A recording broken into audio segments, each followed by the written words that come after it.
अस्सलाम वालेकुम एवरीवन। यहाँ हम बना रहे हैं जी दूध वाली सेवइयाँ।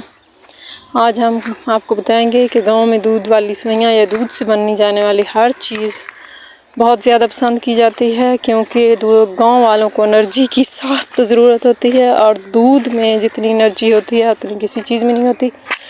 और वो गाँव वाले दूध में बनने वाली हर चीज़ को बहुत पसंद करते हैं। तो यहाँ हम बना रहे हैं दूध वाली सेवइयाँ। 1 किलो हमारा दूध होगा और उसमें हस्बे जायका हम डालेंगे शुगर, और जब इसको उबाल आएगा यानी दूध बॉयल हो जाएगा फिर हम इसमें डालेंगे सेवइयाँ। तो हम कोशिश करते हैं कि हमारा दूध में लिक्विड ज़्यादा हो, यानी सेवइयों में लिक्विड ज़्यादा हो, यानी दूध थोड़ा सा हो। बाकी हम बिल्कुल खुश्क नहीं करते, हम दूध वाला मीठा दूध विद सेवइयाँ ज़्यादा पसंद करते हैं। तो हम फिर सेवइयाँ कोशिश करते हैं थोड़ी डालें, दूध ज़्यादा होना चाहिए। लेकिन कभी कभार ऐसा होता है कि दूध कम हो तो फिर खाने वाली पार्टी ज़्यादा हो, तो फिर हम उसमें वो डाल देते हैं ज़्यादा, सेवइयाँ थोड़ी सी ज़्यादा डालते हैं।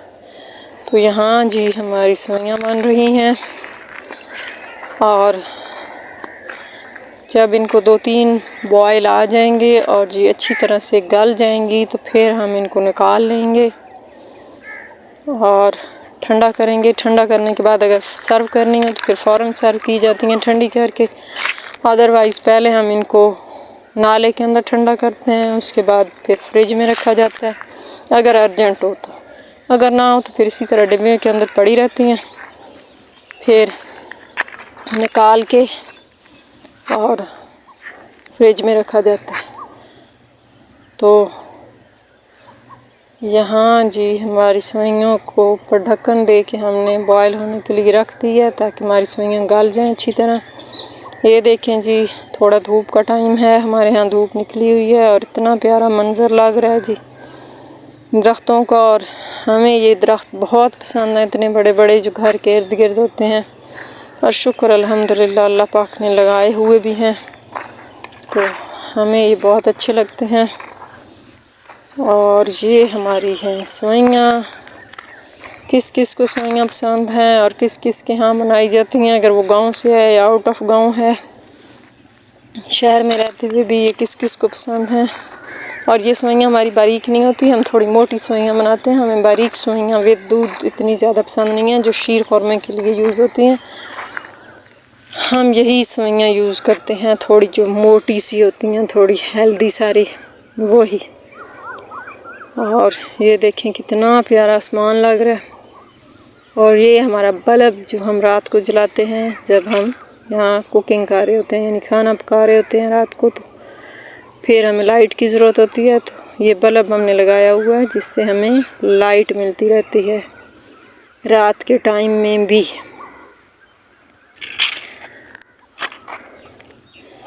और ये तकरीबन जी हमारी सेवइयाँ नज़दीक लग चुकी हैं, पकने वाली हैं। फिर हम इनको लेके जाएंगे नहर में, ठंडी करेंगे, यानी नाले पे पानी के। जब अच्छी तरह ठंडी हो जाएंगी तो फिर हम इनको लेके आएंगे घर और सर्व भी कर सकते हैं और फ्रिज में भी रखी जा सकती हैं अगर लेट खानी हुई तो। लेकिन चूँकि जितने लोग हैं वो सारे मुंतज़िर हैं सेवइयों के, तो फिर हमें ज़रा जल्दी करनी होगी ताकि हमारी सेवइयाँ ज़रा जल्दी तैयार हो जाए। और यहाँ जी हमारी सेवइयाँ तैयार हो चुकी हैं। अब हम इनको ठंडा करेंगे और फिर खाएंगे। हमारे यहाँ ये सेवइयाँ बहुत ज़्यादा पसंद की जाती हैं। ये हमारी सेवइयाँ ठंडी होने के बाद आ चुकी हैं डोंगे के अंदर और अब हम इनको खाएंगे और मज़ा करेंगे। आपको हमारी सेवइयाँ कैसी लग रही हैं ये देखकर, और अगर आपको पसंद हो तो आप भी बना सकते हैं। ये रेसिपी कोई इतनी ज़्यादा मुश्किल नहीं है, बहुत आराम से अपने घर में बनाई जा सकती हैं और खाई भी जा सकती हैं। कोई ऐसी डिफ़िकल्ट चीज़ नहीं है इनमें। आप आराम से बना सकते हैं, एज़ पर टेस्ट बना सकते हैं। अगर आप कोकोनट, मेवा, गरी, बादाम कुछ भी पसंद करते हैं तो वो आप इसमें डाल सकते हैं, ये आपकी चॉइस पे होता है। तो यहाँ जी हम आ गए थे अपने शहतूत की तरफ, आपको भी दिखाएं क्योंकि हमारे शहतूत जो है ना वो लास्ट स्टेज पे हैं, ख़त्म होने वाले हैं। और ये वो हमारे बड़े बड़े से प्यारे से दरख्त जो इतने खूबसूरत हैं और फ़िलहाल आंधी का समा बना हुआ है। और हम आपको दिखाएं कि कल जो थोड़ी बहुत हवा चली थी उससे हमारे पौधों के ऊपर इतना पत्ते पड़ चुके हैं, दरख्तों के पत्ते गिरे हैं, क्योंकि हमने ये सब्ज़ी दरख्तों के नीचे लगाई हुई है ताकि थोड़ी सी छाँव पड़े। क्योंकि जब भी हम सब्ज़ी धूप पे लगाते हैं, यानी जिधर दरख्त नहीं होते उस ज़मीन में, तो वहाँ वो सूख जाती है। फिर हमने इस दफ़ा थोड़ा यहाँ धूप पड़ती है, धूप भी लगती है, छाँव भी होती है थोड़ी दरख्तों के नीचे, तो वहाँ सब्ज़ी लगाई। और यहाँ जी फुल मौसम बन चुका है आंधी का, तो हम भागेंगे घर और घर जाके अपने आप को सेफ करेंगे। क्योंकि हमारे यहाँ चूँकि ये सहरा है तो हम सहरा में ही रहते हैं, जिस वजह से फिर हमें खूब रेत का सामना करना पड़ता है, खूब आंधी का सामना करना पड़ता है। और इसलिए हम फिर अवॉइड करते हैं कि जैसे ही हमें झक्खड़ वगैरह कुछ भी नज़र आता है तो हम भागने की कोशिश करते हैं। और सामने आपको नज़र आ रहा होगा हमारे नाला फ़िलहाल खुश्क हो चुका है क्योंकि पानी ऊपर मुड़ा हुआ है। और ये दूर से शायद आपको नज़र आए, हमारी भैंसें भी घर को भागी आ रही हैं, ये नहाने गई हुई थी।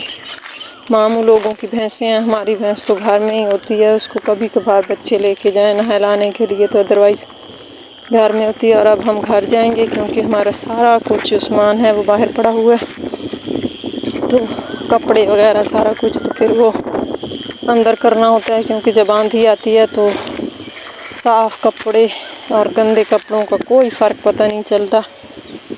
बहुत गंदी और बहुत तेज़ आंधी होती है हमारे यहाँ, दरख्त इतने तोड़ देती है, फल वाले नाजुक से दरख्त जो होते हैं वो सारे हमारे तोड़ के चली जाती है। और ये देखें जी हमारे यहाँ इतनी तेज़ आंधी, कुछ भी नज़र नहीं आ रहा, हालांकि ये असर का टाइम है और इतनी आंधी है कि कोई चीज़ नज़र नहीं आ रही है। और हमारी भेड़ें बेचारी वहाँ खड़ी हुई हैं जहाँ वो घास खा रही हैं।